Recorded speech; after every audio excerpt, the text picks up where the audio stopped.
আজকে উপস্থিত হয়েছেন অভিনেতা প্রসেনজিৎ এবং তার সাথে অভিনেতা রঞ্জিত মল্লিক। রঞ্জিত মল্লিক প্রসেনজিতের বাবা হয়েছেন।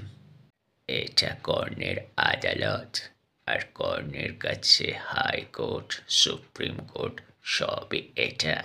আর কর্ণের আদালত বলছে, বাবা কালকে আমার বিয়ে, তুমি আসবে তো? টাপ, কেন আসবো তোর বিয়েতে? তুই এসছিলি আমার বিয়েতে? কিন্তু তখন তো আমি ছিলামই না। সেই তো বুঝছি ছিলি না, কোথায় গেছিলি? বাবাকে একা একা বিয়েতে ফেলে চলে গেলি, আমাকে একা একা বিয়ে করতে হলো। আমার বিয়েতে তুমি আসবে কিনা? সোজা আঙুলে ঘি না বেরোলে আঙুলটা ব্যাঁকা করতে হয়। স্কাউন্ড্রেল, তোমার এত বড় স্পর্ধা, তুমি তোমার বাবার ঘি বার করবে? আমি চ্যালেঞ্জ করছি, তোমার যদি দম থাকে তুমি তোমার বাবার নিমকি বার করে দেখাও।